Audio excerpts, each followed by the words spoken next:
shed on our property, and you guys can probably relate. You look at these sheds and you say, there's snakes in that shed. And you can imagine my fear of snakes. So as I go to that shed, I always make as much noise as you possibly can. I throw sticks at it, I kick the building, I do everything I can. I walk into the shed. It's this little metal building up on these railroad timbers. You can kind of see through the cracks in the floor where they've weathered over the years, and I kind of step in there and I have these boxes of stuff. And I'm making as much noise as I can. I kick the boxes, I shake the boxes, right? I do everything you can do. And I go down and I'm starting to look in this box. I'm looking for an electrical plug. And I just hear this, and I stop, right? My head's kind of down in this box. And I get up and I'm listening, right, for about 30 seconds, and I don't hear anything else. I'm like, come on, that was a long time ago, grow up. And so my head's down in this box and I start to search again. And as soon as I do that, you just hear the rattle goes off. You know exactly what it is. Right? And you're sitting there, your head's down in this box. The rattle's going crazy. You're in this little metal shed. And I'm like, where is it? You just can't possibly tell, right? You imagine everything. So I'm just sitting there and I wait. And I wait. My son's back in the house up there. And I'm calling, Ryan, Ryan. Of course, he can't hear me. My head's down in the box. So I sit there down like this for 3 or 33 minutes. I have no idea. And at some point, your legs just start shaking. Try it sometime. It's probably a good leg exercise. I don't know. But I'm sitting there. My legs are shaking. My head's in the box. The rattle has never wavered. I can't tell at all where it's at. And so what do? All right. So finally, you say, this is going to hurt. Right? So you're down in there. So I get my hand as slow as I can. I pull it right in front of my eyes. I raise up like this, and just sure as can be, directly in front of me, there's the rattlesnake. Rattle's going. The head's right there. If you ever watched them, right, they just kind of mock. They dance around. That little tongue sticks out at you. And it's about where your foot is, maybe a little closer. And you're just kind of staring at them, eye to eye. It's a terrible, haunting feeling. I can't even explain, what it's like. And I'm already afraid of snakes. And you're sitting there, and you're just staring at it. And you're trying not to move, and you got your hand, and like, they can't jump that far, right? It's like 4 feet. So I'm sitting there and looking, and I'm thinking, the last time there was 2 of them. And so what do? So I probably set a world record jumping backwards out of this shed. I ran and got my shotgun. I come running back. The snake's right there. I shoot the snake. He's dead. I think every poisonous snake in America should die. I always make the comment, if there's PETA folks here, too bad. But it was just that kind of year. I can't imagine anything else going in a way that you didn't want it to go. It was awful. And I was, I think, complaining too loud one day, and I'm pretty sure it was after they announced that statistic that we all hear. 85% of us disapprove of the job Congress is doing, yet 95% of all incumbents get reelected. And I'm just fed up. All of this, and as I'm complaining, my son kind of flippantly said, well, Dad, you always say don't complain, go fix it. Why don't you do that? Okay, challenge had kind of been thrown. Now, I'm not a political guy at all. I'm a computer guy. I've got a computer science degree from the University of Texas. I've been blessed to be in the right place my entire life on very cool, very interesting projects that have radically changed many things American. It probably touched your life in ways directly. I worked on the KH-11 spy satellite, if you remember the first Gulf War and the satellite images of the missiles coming down. I was one of the guys that created the first credit card reader in the gas pump system. I had the good fortune to work indirectly for a guy named Michael Dell, where we kind of revolutionized the way we built and sold computers. And so I've always been around computers and around technology. That's what I do, who I am. But I started thinking about this problem, and I started thinking about it not from a political perspective, but from a how could you solve this? How would you approach it? And you remember the book that girl insisted that I read, this book called A Brilliant Solution? Well, I took it back and I read it that day, and I read lots of books. And I'm the kind of guy, I'm a weird guy in many, many ways, but once I kind of get into something, I get into it way overboard.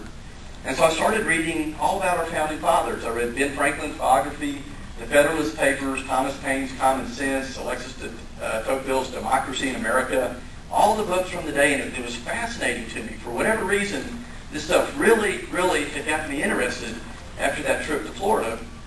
And I'm sitting there, and I'm thinking about this, and my son's issued this challenge, and I remember kind of laying in bed one night, And I'm thinking about it, and I'm thinking about this rattlesnake and staring him in the eyes, and it reminded me of when I was 23 years old and had this event out in the hills of Texas. And if you remember, I was walking through the hills, right? I'd stepped over, my foot's coming forward, I'm going downhill, all my momentum's going forward, the two heads are up, the rattle's going, there's no way in the world that I can take that step.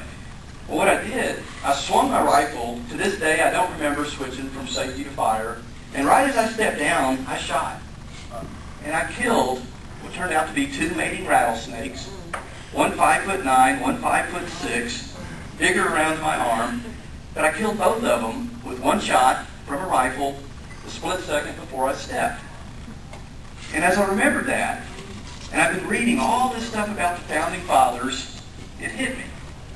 These guys knew this day would come. They knew it was going to be here. They created the greatest form of government ever known because they knew we would get here. We have the judiciary, and we have the executive branch, and we have Congress. Congress has a Senate. 1/3 of these senators come up for vote every 2 years. But the House of Representatives, every single member comes up for vote every 2 years. We can, with one shot, and I'm not saying literally to shoot them, don't get me wrong. And I'm guessing y'all don't have a problem with me comparing snakes to politicians here. I would argue that the male and female gender of the rattlesnake species is no different than the red and blue political parties. But with one shot, on one day, one election, we could remove every one of the members of the House of Representatives and take our government back. Okay, so there's the goal. How would you do that? In the computer world, and maybe it's no different than what you guys do in your life, the way that everything works is you identify what's the root cause of the problem. And for me, the root cause of the problems with our government today are politicians. And then you identify the issues that are in the way of getting to the root cause. And I said there's 4 issues. They're very simple. There's money that's influencing these people. There's parties that are telling them how they have to vote. There's people that are interested in their own personal career above you or I. And there's no accountability. Right? You go back to these issues, Murtha, Specter, Lieberman, right? The lying politician examples. If we can address those 4 issues, I believe we can remove these politicians, just as the Founding Fathers kind of laid the table for us, and we can reclaim our government and get our nation back on track. So how would you go about doing that? Well, as I thought about this is where I created the system that I called GO. I'm laying in bed that night, and some people say, well, this is GOOOH, you know, what's this GOOOH thing? I'm laying in bed, right? And I'm thinking about this, and it's all just going through my mind, and I'll do this all the time. I'll lay up till 4 or 5 in the morning and never go to sleep at all. But it kind of hits me. You know, this is our House of Representatives. We need to tell the politicians to get out of our house, and I kind of see this little green sign, if you will, this GO sign. So here's GO. And I think the system we've come up with is so simple, and this is so doable, if we can just get enough people on board to make it happen. So I'll explain to you real quickly how it's going to work, and then we're going to show you how it's going to work. But the concept behind GO is this. We've built a system, and we want every person in America, you and everybody you know, to go to the website and become a member. And all it takes is an email address to become a member. We do not want or need money. Let that one sink in. All we want is you to go to the website and become a member. We built the system. We have all the money that we need until we get to 500,000 people. My wife and I are funding this. I've been blessed to work for some really great companies that have been very successful. So we have everything in place except the people. We need 500,000 people, and here's why. If we can get 500,000 people to go to the website and document how you personally would vote if you were in office. We have a questionnaire, 100 questions. How would you vote for or against if you were in office? And we ask about every key issue of the day. We ask about a balanced budget amendment. We ask about fair tax. We ask about national health care, abortion, guns, you name it. There's questions on there. There is no right or wrong answer. What I or anybody else thinks is completely irrelevant. We want you to define your platform, not a party. You personally define what you think the answers are.